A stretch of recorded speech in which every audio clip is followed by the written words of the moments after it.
First, it seems we have a tasty little problem then, don't we? I just thought... Thought what? That food is free? It isn't.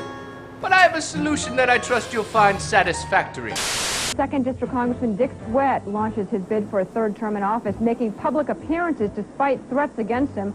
Sweat donned a bulletproof vest today. Angry gun advocates greeted him along the way.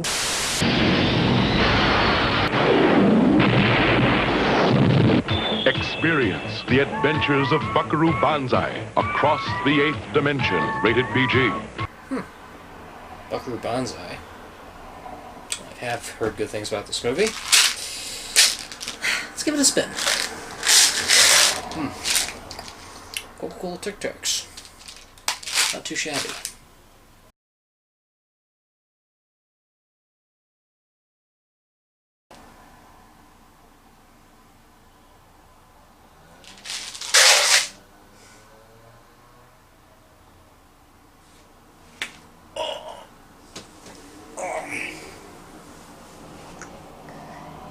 What did I just watch?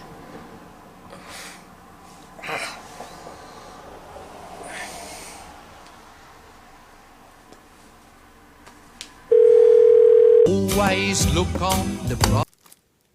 Hello! Is this the brain specialist?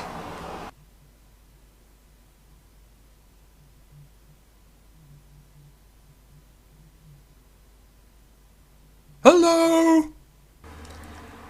Are you the brain specialist?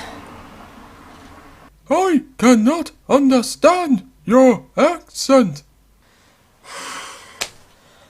Are you the brain specialist? No! No, I'm not the brain specialist.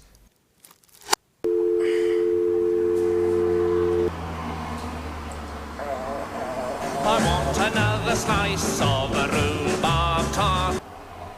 I mean, yes! Yes, I am! Thank goodness. I mean, thank goodness! Well, what seems the matter, Mr. Morgan? Well, I was watching a movie for the first time, and there was so much stuff in it that it made my head hurt. It wouldn't happen to be Buckaroo Banzai across the 8th dimension.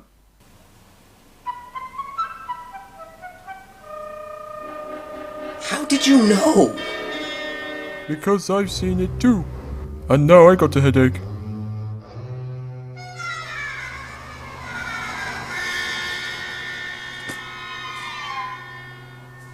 Screw this. I'm getting an ice pack.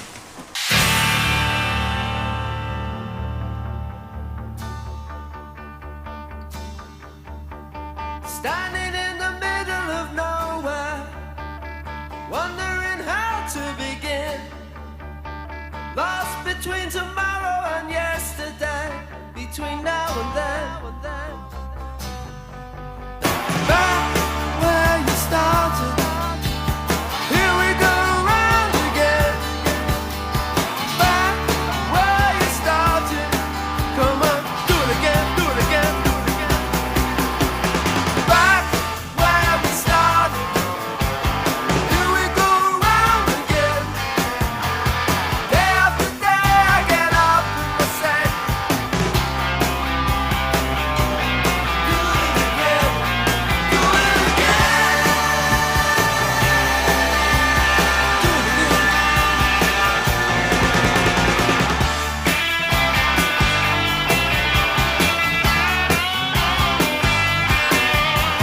Day after day I get up and I say, come on, do it again, do it again, do it again, do it again.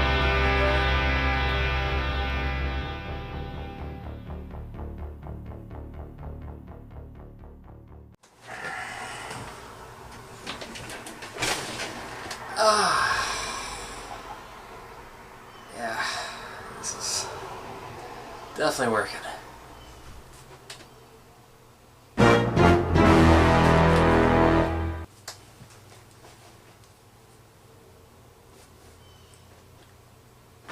Oh goody, another Patreon request. Such lovely timing.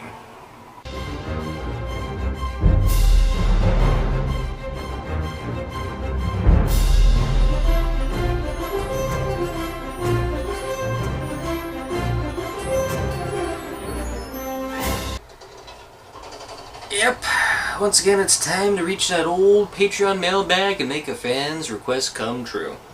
And this one comes from Amy Knight.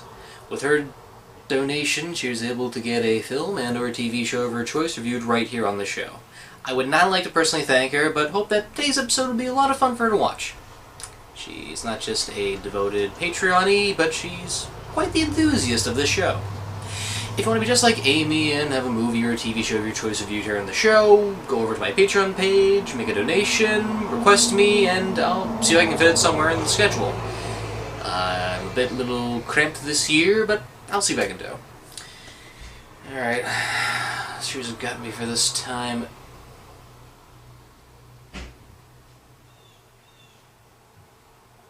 Really? We're doing this?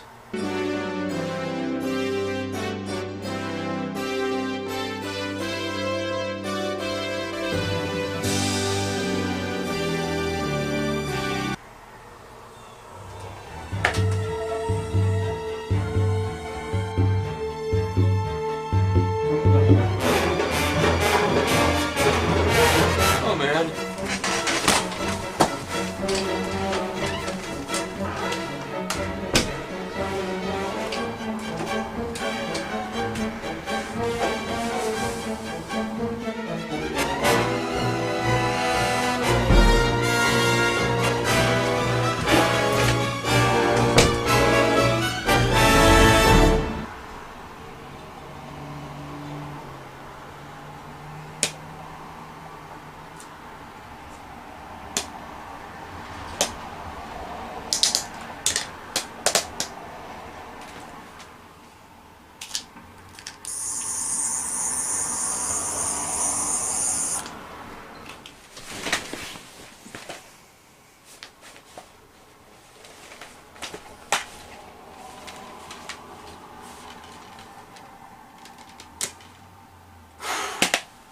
Oh good.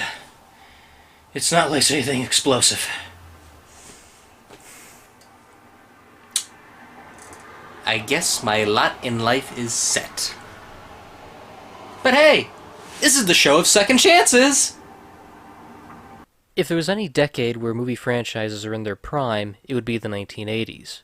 You had action, science fiction, and the horror genre making their stride in one entry after another. And when one sees a successful attempt, another tries to see if they can do it too. Respectfully, there are both good and not so great attempts. On one hand, you had Star Wars, and then you had Star Chaser. It is him. The Cacal has returned. For every Indiana Jones, you had the Alan Quatermain movies. I've got it!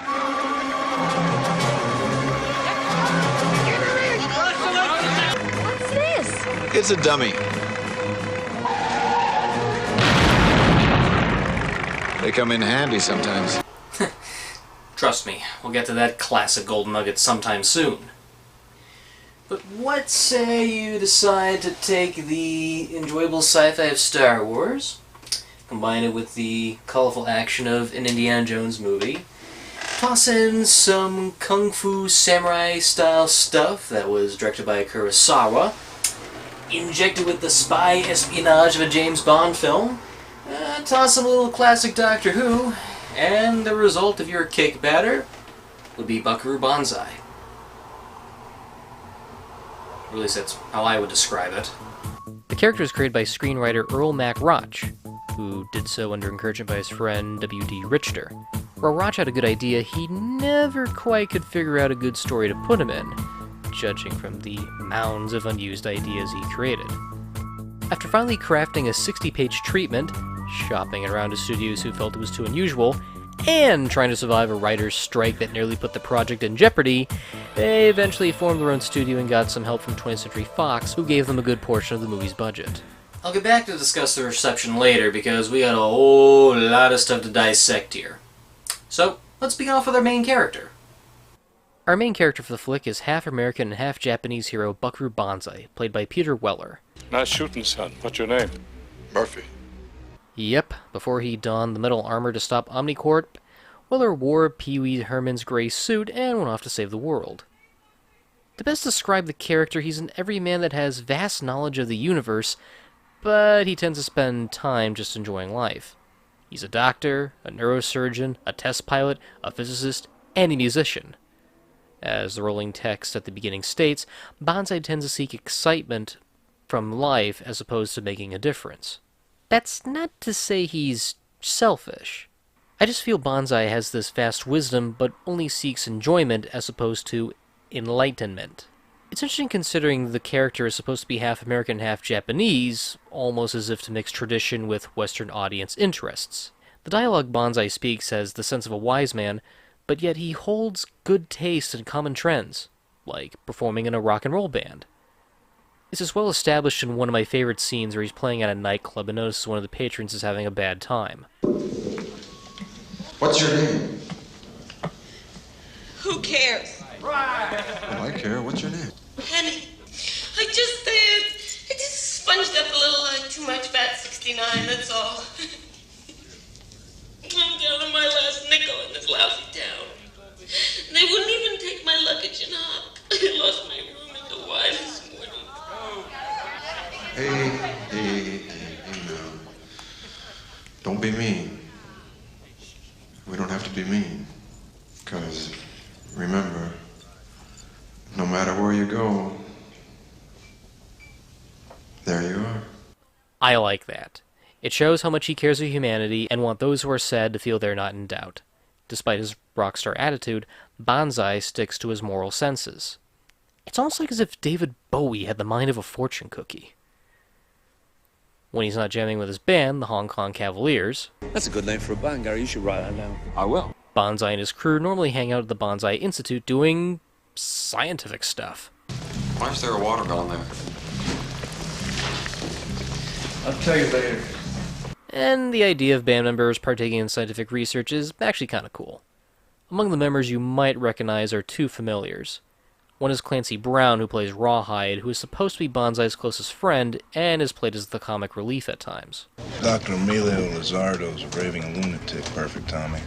Vicious psychopath. Just soon kill you as go fishing. What are you still doing on this floor, pal? Well, I think it's because I can't move my legs.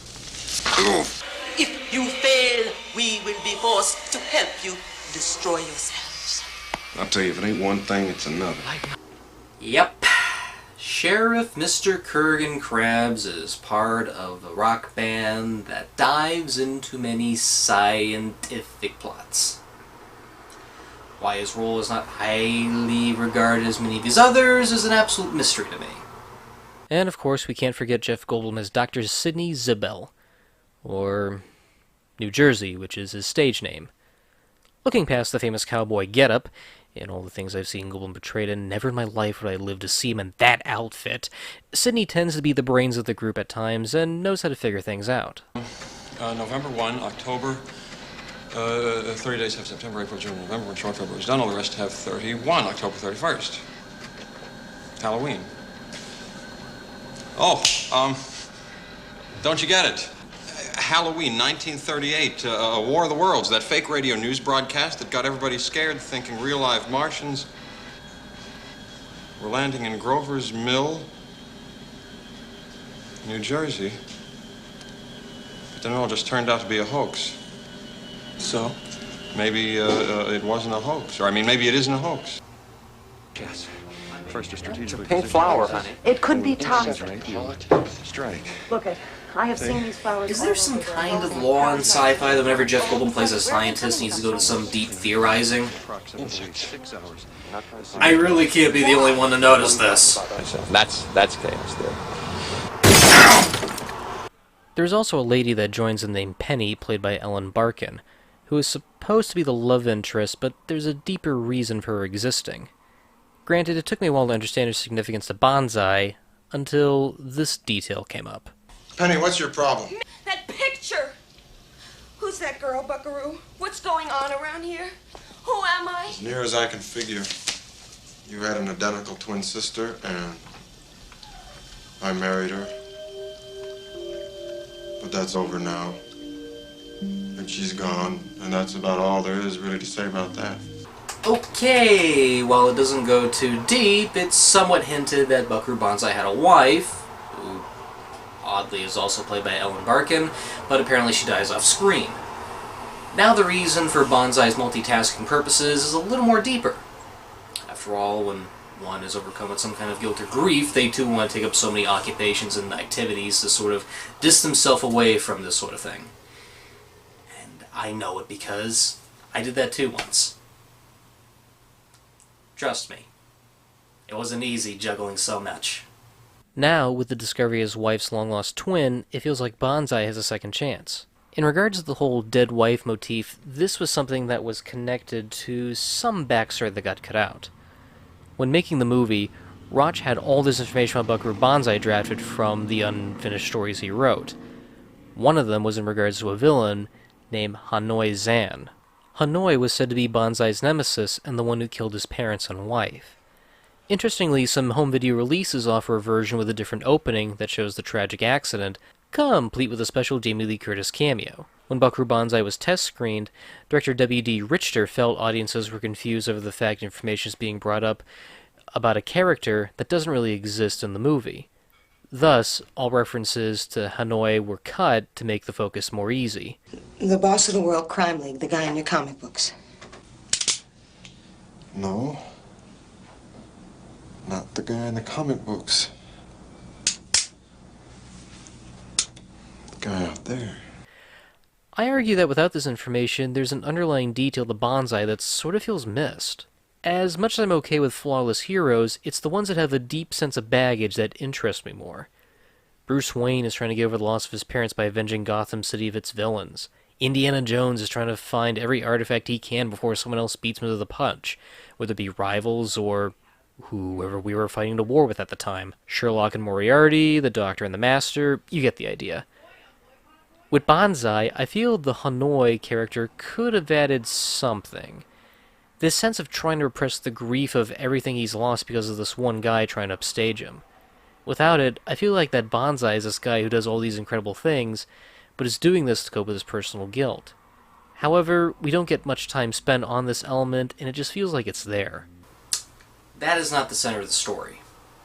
I personally saved the best for last because there is a whole lot of stuff to discuss here. And that is the story. And yes, I'm using that term correctly because most of the emotional plot made its way to the cutting room floor. And what we're left with is not horrible, it's a fun little alien invasion story, but man, it's confusing as hell. So, here's how this shit goes down. So, there are these aliens called Electroids, who happen to be crafted in two different versions, red and black. Things? No, not at all. Salutations, great Buckaroo Banzai. I am John M. Dunn from Planet 10. And why they have Jamaican voices is beyond me, so I'm gonna let that slide. Does that mean you're on our side? Okay. That's right. The red Electroids are the bad guys. Apparently, the black Electroids banished some of them to this dimension that Banzai just so happens to come across after testing out his jet car along with a device that he made that passes through solid matter. As it turns out, a mad scientist who happens to be possessed by one of the red Electroids finds out about this and plans to get said device to jump into the dimension and free his kind. As it turns out, the guy has help in the form of other escaped aliens who just happened to appear right when Orson Welles did his famous War of the Worlds broadcast. So yeah, that infamous Halloween broadcast that drove audiences into a panicked frenzy thinking aliens are invading the world, that was real. Yeah. Apparently the black Electroids decided to put a hush lid on it and have them tell it was a fake. Note to self, review Spaced Invaders. On top of that, if Banzai doesn't stop the red Lectroids, the black Lectroids will set off a bomb to destroy the red Lectroids and make it look like a nuclear explosion happened in Russia, creating a World War III. It's all way too complicated. Wow! Geez, more of the same. Okay. Did everybody get that? Because I'm not explaining it again. According to John Lithgow, whenever you explain everybody at conventions, the details, the plots, the nooks and crannies of this whole thing, it would take him roughly up to an hour's length. For a simple alien invasion movie, there's way too much complexity here. And don't get me wrong, I like complex stories sometimes. I like Rubik's Cube thinking kind of films. I don't mind raising stakes. I don't mind adding in little things here and there to make the flick more enjoyable, or the story have a couple of hurdles here and there. But for something like this, there's way too much going on here. I feel the less you have, the more focused the story can be. There's too much going on, and some folks might get lost in the process. And I argue that's because there's two things that are required for the audience to know about: Buckaroo Banzai and the aliens. You're being introduced to your hero, and at the same time, this invasion is going on. Your mind has to comprehend how Banzai matters in this universe. In fact, he's so popular that he's his own comic book, and of course, the alien culture and what they stand for. It becomes quite a juggling act when you have to focus between these two entities and understand how they cross paths. Dr. Lizardo, the leader of the Lectroids, is played by John Lithgow, and I love John Lithgow, don't get me wrong, but I don't feel like there's much of him in here. A good majority of Lithgow is saved at the final act, where he plans to travel into the dimension. And believe me, there's some great setup to his character.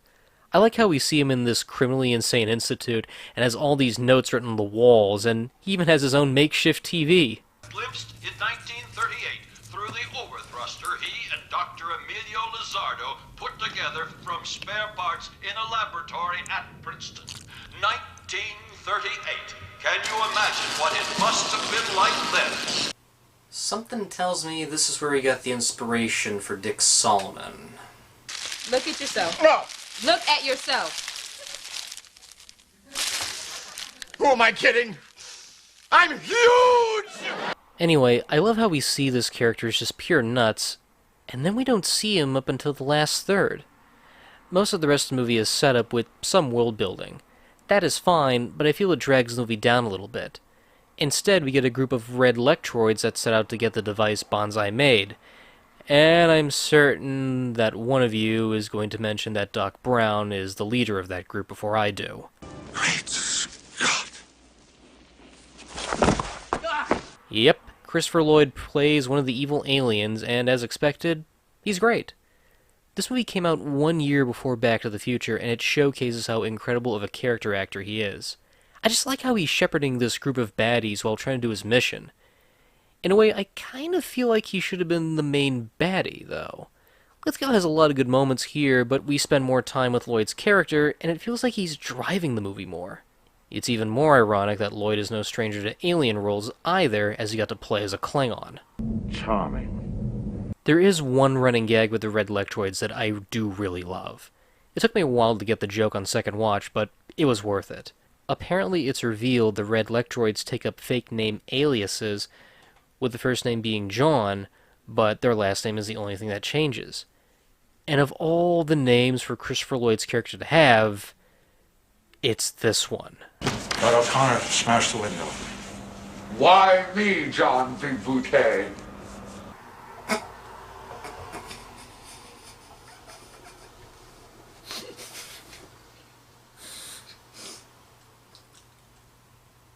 What?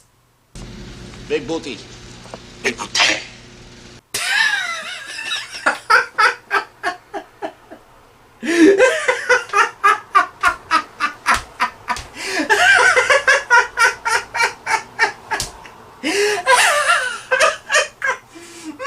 Take her to the pit!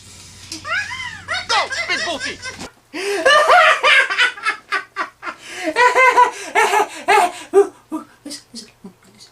Forward out of your big booty!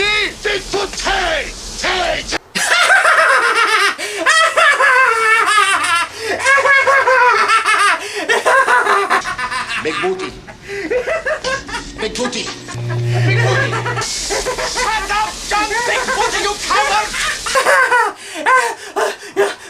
Check my pulse! Check my pulse! Check my pulse! Oh my goodness.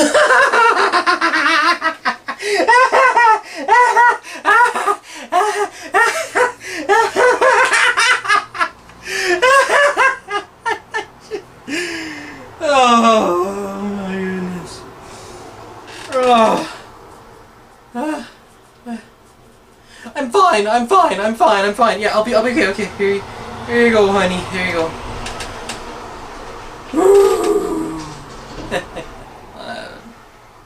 Big booty. Oh my god, big booty.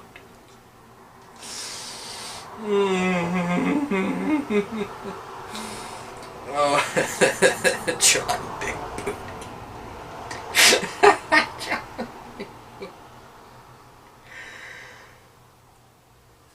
And why did he choose this name, you ask? Because apparently, John Agent Penis was already taken.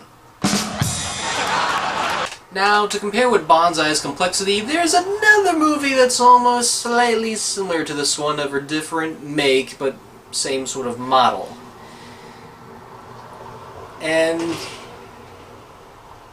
it's kind of a better way how this story could have been handled a little better. Men in Black does deal with an alien invasion story and has a complex narrative, but it knows how to work around it. It juggles back and forth, showing the underground world the place has made, while building up to the ultimate struggle. The plot involves trying to make sure one tiny galaxy doesn't fall into the wrong alien species. It's even more ironic when you look into the behind-the-scenes stuff and find it too had a complex narrative with two alien species trying to make peace, and the cockroach aliens trying to infiltrate it. Instead, it was best to simplify instead of just throwing in all the details right into your face. And that's part of the reason why Buckaroo Banzai failed to connect with audiences upon its release in June of 1984. Despite being promoted at Star Trek conventions and given a nice little side deal with Marvel Comics, the studio just didn't know how to market this to a mainstream audience. Instead, it was lost in a sea of highly anticipated entries of other franchises that people were already better established with. And one that everybody was hooked on from the first trailer they saw. That's not to say Buckaroo Banzai died off. Its legacy lives on through certain comic books, video games, and plenty of pop culture references. Get out of town! Buckaroo Banzai? I like it! I like Buckaroo Banzai! The fault of Buckaroo Banzai's first adventure is in establishing his world and who he is. Instead of giving a feel for a character's journey from beginning to end, we are expected to join the ride and know who the person is. And while the movie does give detail in Banzai's universe, where it lacks is in the heart of the character. If the legal rights weren't tangled up in tons of red tape between the creators and MGM, who currently own the movie's copyright, I'm certain we would be treated to some form of character arc in a similar fashion to Luke Skywalker in Star Wars. But alas, the first adventure of Banzai will remain to date the only theatrical adventure. The final question to answer is, should you see this movie? And the answer is a resounding yes. Despite the complexities of this narrative, there's some fun stuff here. Got a neat little alien invasion story, despite some of its complicated delivery. But on the bright side, you have some great performances from great character actors, and some pre-CGI special effects that are really cool to look at, too. If you have a great love for 1940s science fiction serials, or classic Doctor Who, this one is for you. And if not, I'd still say give it a shot. Buckaroo Banzai Across the Eighth Dimension is not a bad movie by any means, but it might take some repeated viewings to understand some stuff here and there about it. In terms of what's up for next time, we're not going to be digging into that Patreon mailbag just yet. Oh, no. I set up a poll specially for Patreon members earlier this summer with some nice little selected summer titles. And for those who have not joined on to my Patreon page, you're going to be in for quite the surprise. And for those who did vote and know what I plan to review, oh. I think I know exactly why you chose this particular movie. Oh yeah. I know why. And for that, I have two very special words for you. Bite me.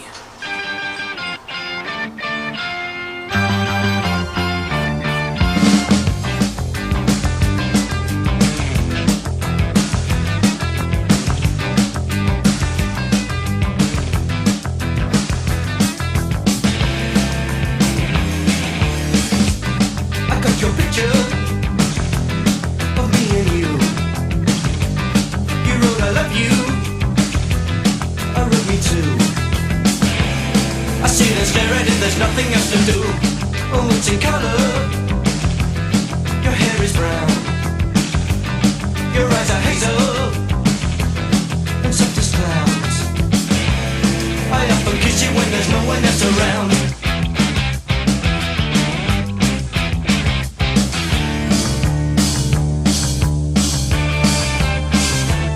I got your picture. I'd like a million of you all around my cell. I want a doctor to take a picture so I can look at you from inside as well. You got me turning up and turning down, I'm turning in, I'm turning right, I'm turning Japanese. I think I'm turning Japanese, I really think so. Turning Japanese, I think I'm turning Japanese, I really think so. Turning Japanese, I think I'm turning Japanese, I really think so. Turning Japanese, I think I'm turning Japanese, I really think so.